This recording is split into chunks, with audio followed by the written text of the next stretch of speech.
À l'instar de l'année 2021, la CNDH a constaté et documenté les cas de violation souvent graves des droits de l'homme.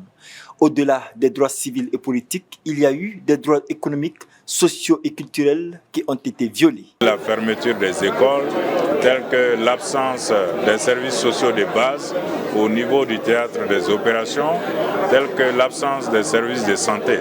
Donc bref, c'est une situation qui n'était pas du tout reluisante.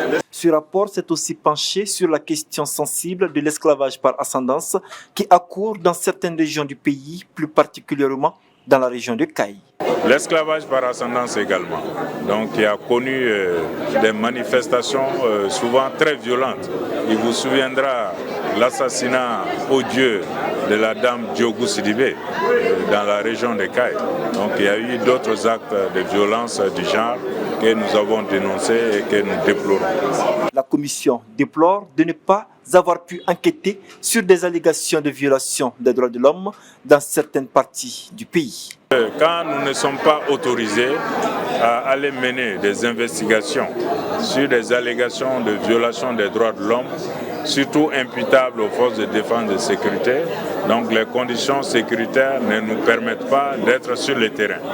Mais cela ne nous empêche pas de recourir à nos sources et à nos témoignages, donc pour essayer de documenter. Mais en tous les cas, cela n'aura pas la même valeur que lorsqu'on se transportera sur le terrain pour mener des enquêtes.